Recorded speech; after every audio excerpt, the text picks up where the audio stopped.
শিক্ষার্থীরা তোমরা যারা অষ্টম শ্রেণীতে জুনিয়র বৃত্তি পরীক্ষা 2025-এ অংশগ্রহণ করবে, তোমাদের পরীক্ষা নয়টা জরুরি সাবধানতা রয়েছে যেটা শিক্ষা বোর্ড থেকে জানানো হয়েছে।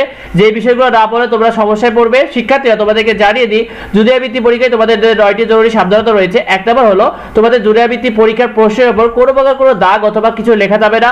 অর্থাৎ তোমাদের যে পরীক্ষায় যে প্রশ্নটা দেওয়া হবে সেই প্রশ্নে কোনো প্রকার কোনো দাগ অথবা কোনো কিছু লেখা যাবে না।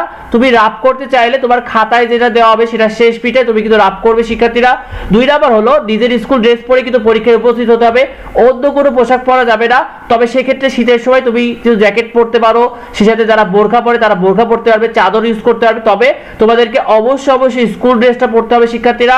তোমাদের 3 নম্বর হলো, পোস্টে হাইলাইট করতে তোমরা লাল ও সবুজ কালার কালি ব্যবহার করা যাবে না। অর্থাৎ 1 নম্বর প্রশ্নের উত্তর, 1 নম্বর ক খ এগুলো লিখতে কোনো লাল বা সবুজ কালার কালি ব্যবহার করা যাবে না। তুমি সর্বোচ্চ নীল কালার কালি ব্যবহার করতে পারবে শিক্ষার্থীরা এগুলো লিখতে হলে। 4 নম্বর হলো, কোনো প্রকার কোনো জেল পেন ব্যবহার করা যাবে না। তুমি যে সাধারণ যে বল পেনগুলো ইউজ করো, তোমরা পরীক্ষায় সাধারণত যে কলমগুলো ব্যবহার করো সেইগুলো তোমরা লিখবে শিক্ষার্থীরা। 5 নম্বর হলো, তোমাদের পরীক্ষার খাতার যে বৃত্ত বা রোল নাম্বার বা রেজিস্ট্রেশন নাম্বার কোনো জায়গায় যদি কোনো কিছু ভুল করে ফেলো, সেক্ষেত্রে তোমার পরীক্ষা হলে গাড়ি থাকা শিক্ষককে অবশ্যই জানাবে, তারা সেই বিষয়টা সমাধান করে দেবে। 6 নম্বর হলো, কোনো প্রকার কোনো ডিজিটাল ঘড়ি, মোবাইল অথবা স্মার্ট ওয়াচ এইগুলো ব্যবহার করা যাবে না।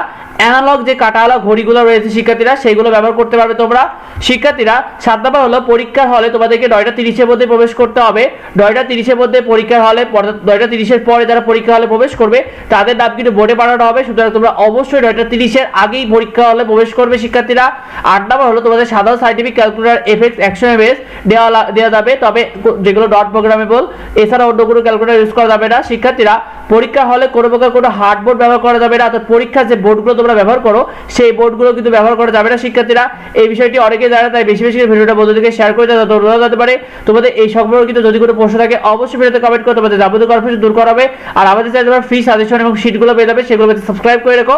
দেখার পরবর্তী ভিডিওতে ধন্যবাদ।